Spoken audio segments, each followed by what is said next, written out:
See this sign? This is a sign of discrimination, a sign of hatred and fear everywhere you turn. This sign is a sign equating men with animals, and signs like this were normal. Not surprisingly, African American men and women in Chicago were unpleased and turned to one of the only forces they had, the right to protest. As this movement grew, leaders arose who stood up and took charge, and these leaders were resented by those who believed that the African American man was not truly a man.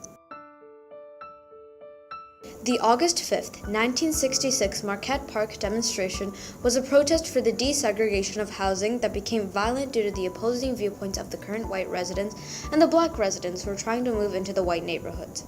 After the demonstration, a summit agreement was achieved in which the protesters compromised to stop the demonstration in exchange for open housing, which was a big step towards housing integration. However, despite the legislation passed, conflict persists as housing discrimination continues to be a pervasive issue in Chicago today. But what happened before all this? Once Jamestown had been established in 1619, black men and women were enslaved and treated as property. This practice began to be known as slavery. As slavery dragged on, many people formed their own opinion about slavery and whether it was wrong or right. During the Civil War, the North and South fought over several things, including the idea of slavery. The Civil War painted the North in a desirable way for slaves, since the North was less segregated in comparison to the brutal and harsh South. Eventually, the slaves were freed with the 13th Amendment after President Abraham Lincoln realized that the Emancipation Proclamation wasn't enough to legally free them. A series of other amendments to the Constitution gave African Americans more of the rights that they deserve. In 1916, the Great Migration began. About 6 million African Americans moved north, seeking equality and an escape from the heavily segregated South. However, even though the North was generally less segregated than the South, it still had discrimination of its own that was sometimes worse than segregation in the South. Redlining was the use of maps to determine how much money someone could get for a home loan. The only problem was that these maps were discriminatory.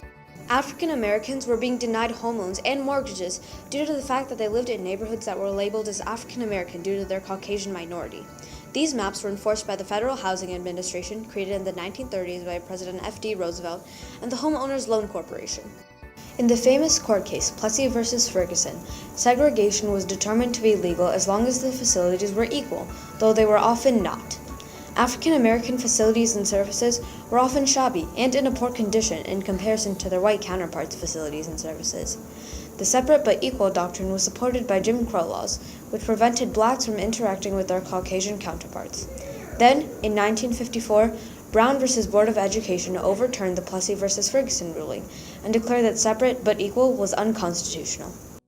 Chicago in the 1960s had a type of racism that began and thrived in Chicago: restrictive covenants or agreements. White landowners in a certain neighborhood would form an agreement stating that they would not sell, lease, or rent their homes to anyone of the African American race. Since African Americans couldn't get home loans and they couldn't move into white neighborhoods due to restrictive covenants, they were endlessly trapped in the slums. In response to the acts of discrimination mentioned, Reverend Martin Luther King Jr. started the Chicago Freedom Movement on January 7, 1966, and showed his dedication to the campaign by moving into a shabby apartment on the southwest side of Chicago, an area riddled with all African American slums.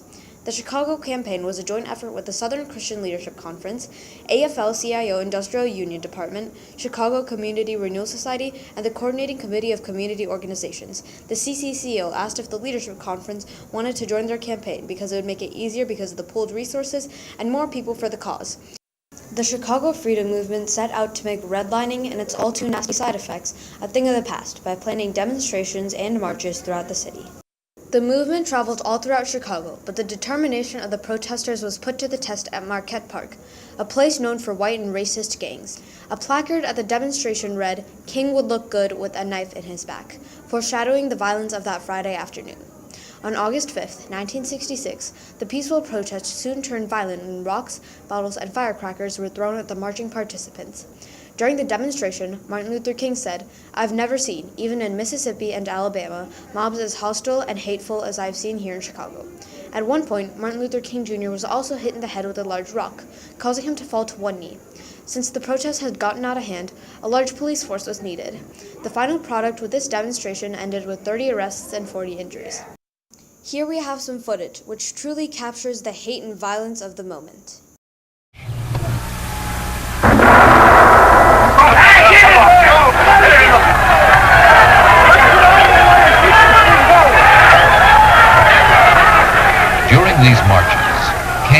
other demonstrators were struck by bricks and bottles.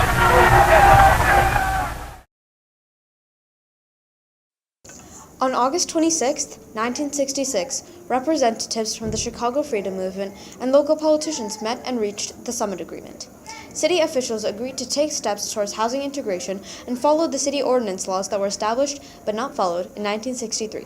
They also agreed to require real estate brokers to place the city's policy in their place of business, to support open housing at a state level, scatter public housing units across the city, and report redlining. In return, Reverend King agreed to halt all marches and postpone the Cicero March, planned for early September, indefinitely. King called the agreement the first step in a 1,000-mile journey. This agreement angered local activists. They viewed this agreement as giving up on their freedom. Here, we see the late Reverend King and Mayor Daley speaking to the press after the Summit Agreement.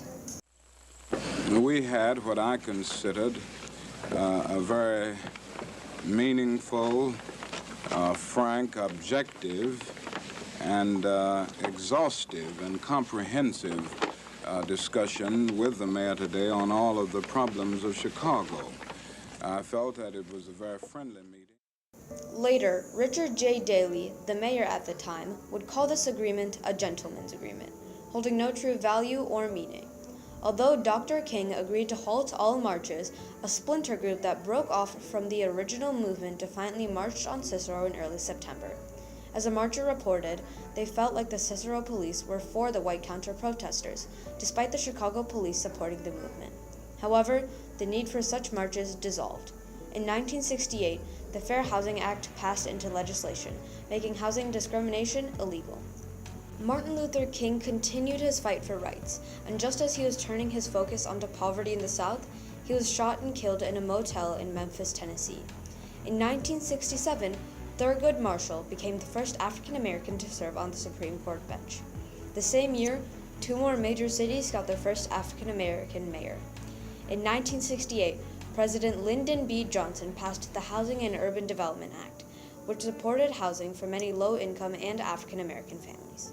Now, legislation has been passed, and segregation is relatively better, but not non-existent. According to the 2000 census, the Midwest had the most racial segregation against African Americans in 4 out of 5 indexes. Also, one of the main points of the Summit Agreement was to spread open housing units across the city. However, studies show that African Americans are more likely to live near each other and not be spread evenly throughout a city. In 2008, the Chicago Lawyers for Civil Rights Under Law Incorporated sued Craigslist, a popular website that provides an electronic meeting place for those looking to buy, lease, and rent housing, for violating the Fair Housing Act because ads that stated "no minorities" were found on the website. This was a sign of improvement to many on the frontier of discrimination, but Craigslist won, with the court stating that long delay could make the website less efficient. However, in a different lawsuit of the same manner, the opposite ruling was made. In the Roommates.com case, the court ruled that Roommates.com had been discriminating by requiring a profile that asks for a gender, age, etc. In 2017, the Justice Department filed a lawsuit against the town of Tinley Park, Illinois, for housing discrimination and unlawful misconduct. Tinley Park refused to approve the building of a low-income housing project that would house African Americans. However, this project did not break any of the rules, and construction should have begun immediately.